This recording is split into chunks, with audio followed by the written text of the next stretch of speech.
नमस्कार। स्वागत है आप सभी का 91.2 एफएम पर सामुदायिक रेडियो वक्त की आवाज में कार्यक्रम हमारा अन्नदाता में। जैसा कि आप सब जानते हैं कि कार्यक्रम हमारा अन्नदाता में हमने पिछले सप्ताह चर्चा की थी कि धान की रोपाई के पहले बीज कैसे शोधन किया जाए और कैसे खेत में बेल बोई जाए। आशा करते हैं कि आपको वो जानकारी जरूर पसंद आई होगी। आप सबको बताते चले कि आप में से एक श्रोता मित्र ने, जिनका नाम नरेश जी है, जो कि निगोहा गांव के रहने वाले हैं, इन्होंने पत्र लिखा है और ये जानना चाह रहे हैं कि हमने खेत में धान की रोपाई के बारे में तो बता दिया, पर खेतों में होने वाले खरपतवार के बारे में नहीं बताया। आप सबको बताते चले कि आपके पत्रों के बाद हमने एक बार सर से फिर से निवेदन किया है और सर अपने व्यस्ततम समय से कुछ समय निकाल कर आपके लिए आए हैं। तो सर, एक बार आपका तहे दिल से स्वागत करती है वक्त की आवाज की पूरी टीम और हमारे सभी श्रोता मित्र। सभी किसान भाइयों को मेरा प्रणाम। मैं Balkrishna Shri Shri agriculture institute and science technology art of living की तरफ से परम पूज्य श्री श्री रविशंकर जी की प्रेरणा से, जैसा कि आप सभी लोग जानते हैं कि किसान भाइयों की समृद्धि और उन्नति के लिए हमेशा तत्पर है और कार्यक्रम आप सभी के बीच में पहुंचाने के लिए तैयार हैं। पिछले बार आप सभी लोगों ने धान के बीज के बारे में, धान की फसल के बारे में जानकारी प्राप्त की और आपको हम बताएं कि बहुत सारे लोगों को लगता होगा कि ये तो मात्रा बड़ी कम है, घन जीवामृत 100 किलो डालना है। हमारे क्षेत्र में तो किसान हजारों रुपए की टाली से टाली भर के खाद डालते हैं। किसान भाइयों, आपकी समस्या वहीं से शुरू होती है। विचार करिए, मंथन कीजिए, किसी भी किसान भाई ने आज तक खरपतवार के बीज खेतों में नहीं डाले हैं, लेकिन खरपतवार के बीज बहुत आ रहे हैं और वह बीज कहाँ से पहुँच रहे हैं? फसलों में बहुत ज़्यादा निकल रहे हैं। आज मामा कह के उन्हें हम संबोधन करते हैं। हाँ, कल हमारे कई किसान भाई जो बैठे थे आपस में चर्चा कर रहे थे, कहीं एक कंस था जिस मामा से परेशान थे सारे लोग। आज हम सब इस खरपतवार रूपी मामा से परेशान हैं। आप सब लोग हमारी बात से सहमत होंगे। यह गोबर खाद जो आप डाल रहे हैं, भैंस के गोबर में, भैंस के आंत में ऐसे जीवाणु नहीं हैं जो इन खरपतवारों के बीजों को जो चरने के दौरान खाते हैं उनको नष्ट कर सकें। मित्रों, यह तो हमारी माता ही कर सकती है, जो विष को अमृत बना के परोसने का काम करती है।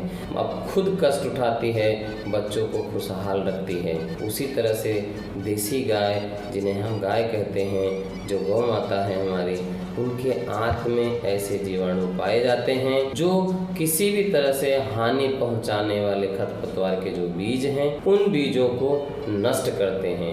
लेकिन अगर ये गलती से एक बार खेत में पहुंच जाता है तो यह खरपतवार के बीज, यह गोबर की खाद जो आप डाल रहे हैं भैंस के गोबर की, उससे एक बार बीज खरपतवार के आते हैं तो 6 वर्षों तक वह बीज खेत में रहते हैं और बार बार निकलते रहते हैं और उनसे आप अपनी फसल का उत्पादन कम पाते हैं। हम आपको आज एक चीज़ और भी बताते हैं कि अगर आप अच्छी फसल लेना चाहते हैं, अच्छी वैरायटी लेना चाहते हैं, तो यह कार्य शुरुआत तो आप ही को करनी पड़ेगी, पहल आप ही को करनी पड़ेगी। धान की जो भी किस्म आपने ली है उसकी समान ऊंचाई होती है, लेकिन अगर आपको धान के पौधों में कुछ पौधे ऊंचे दिखते हैं या कुछ पौधे ठिंगने दिखते हैं, बाली पकने के बाद मिलावटी पौधों की बालियां खुद ही निकालें। यह हो सकता है शुद्ध किस्म हो जाए। अगली फसल के लिए बीज का चुनाव आप करना चाहते हैं तो कलावा लेकर करें।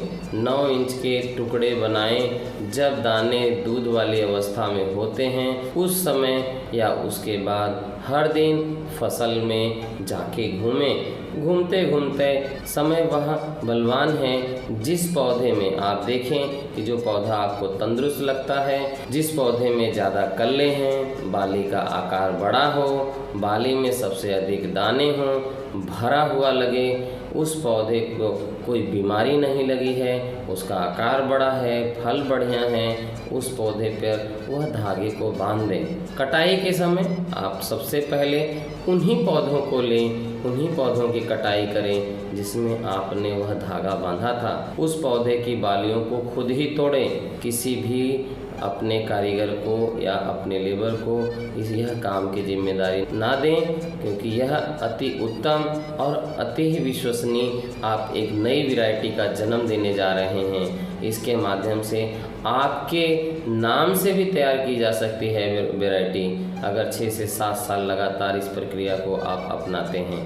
बाद में इसे धूप में जो निकाले हैं 3 दिन तक सुखाएं, रात भर ठंडा होने दें। बालियों को धान से नहीं करना है, एक बोरी में सुखाकर उसमें डालकर रखें। धान से अलग नहीं करने का मतलब जो बालियां हैं वो पौधे सहित ही रखें, उन्हें अलग ना करें। बोरी को मुंह को बांधकर घर में टांग दें। दूसरे साल जब बीज की बुआई करनी हो तो 1 हफ्ते पहले बीज अलग करें और धूप में सुखाकर बीजामृत से उसका शोधन करें। अच्छे बीज आपको मिलेंगे, उसकी फसल की पैदावार अच्छी मिलेगी और यह क्रम आपका आगे बढ़ता रहेगा। इसी तरह से अगर आप 6 साल तक चुनाव करते रहें तो एक नई वैरायटी बन जाएगी और उसके लिए आप अपना नाम दे सकते हैं, अपने प्रियजन का नाम दे सकते हैं। और आपको हम बताएं कि जब हम यह चुनाव करने लगते हैं और अपने यहाँ घन जीवामृत का प्रयोग करने लगते हैं तो आपके खेतों से वो खरपतवार के बीज नष्ट हो जाएंगे, निकल जाएंगे, जिसके लिए बाज़ार से आपको महंगी दवाई खरीद के डालने की ज़रूरत बिल्कुल नहीं पड़ेगी। और आपको हम बताएं कि जब यह ज़रूरत नहीं पड़ती, क्योंकि यह डालने के बाद दवाई का शरीर के ऊपर बहुत गहरा असर होता है, उस बीमारी के पैसे से, खर्च से आप बच जाएंगे। तो सभी किसान भाइयों को हम पुनः धन्यवाद देना चाहेंगे जिन्होंने बड़ी तन्मयता और बड़े ध्यान से आज के इस सत्र को सुना। उन्होंने निश्चित तौर पे हम चाहते हैं कि आज का सत्र आपके लिए उपयोगी होगा, आप इसका लाभ लेंगे और नए किसान भाइयों को जो हमारे साथ जुड़ नहीं पाए हैं उन्हें भी जानकारी शेयर करेंगे और आप बता सकते हैं यह कार्यक्रम आपके लिए, उन सभी किसान भाइयों के लिए जो अपने माध्यम से उन्नति करना चाहते हैं और अपना भविष्य, अपने दादा परदादा, अपने पूर्वजों का नाम रोशन करना चाहते हैं, जिन्होंने अपना जीवन खेती को मुख्य रूप में अपनाकर बिताया है। आज भी खेती सर्वोत्तम है, उत्तम है, लाभ पहुंचाने वाली है। आप सभी किसान भाइयों को परम पूज्य श्री श्री रविशंकर जी की तरफ से बहुत बहुत धन्यवाद, बहुत बहुत आशीर्वाद और आपके घर में समृद्धि आए, इसी प्रार्थना के साथ हम आप सबसे विदा चाहेंगे। सर, हम चाहते हैं कि आप इजाज़त लेने से पहले हमारे किसान भाइयों के मन में एक सवाल उठ रहा होगा, तो हम आपसे उनके माध्यम से जानना चाह रहे हैं कि जैसा कि आपने कहा कि हम आने वाले समय में बीज अगर सुरक्षित रखना चाहते हैं कि जो खेत में बहुत अच्छे पौधे हैं उनके बीजों को एकत्र करके बीज इकट्ठा कर सकते हैं, पर सर हमारे किसान भाइयों के मन में एक बात उठ रही है कि अगर अभी वर्तमान समय में हमारे खेत में खरपतवार है उसको हम कैसे नष्ट करें। हम आपको एक चीज जानकारी देना चाहेंगे। खरपतवार के जो बीज उगते हैं इनका एक समय होता है। आप सब लोग पहले जानते होंगे कि निराई के लिए भी एक समय चूज किया जाता था, जो 15 से 20 दिन पे निराई की जाती थी। 15 से 20 दिन पे पौधा इस स्थिति में रहता है। अगर उस समय इसको निकाला जाता है तो इसकी ग्रोथ रेट कम हो जाती है और वह हमारे खेतों में पुनः पनपने की जगह नष्ट होता है। हम आपको पुनः एक बार फिर से कहना चाहेंगे, जब आप जीवामृत और घन जीवामृत का प्रयोग करते हैं, देसी गाय का गोबर जैसे ही हमारी गौ माता के कोख में संपर्क में आता है, उसमें जो जीवाणु हैं वो जीवाणु इन बीजों को खाकर नष्ट करने का काम करते हैं। आप विश्वास रखिए, प्रयोग करिए, इसका लाभ आपको जल्द ही शीघ्र ही मिलेगा और आपके सामने आ जाएगा। जी सर, आपको बहुत बहुत धन्यवाद एक बार फिर से हमारे कार्यक्रम में शामिल होने के लिए और महत्वपूर्ण जानकारी देने के लिए। और सर हमें लगता है जहाँ तक कि धन्यवाद कहने से आपके व्यस्ततम समय की महत्ता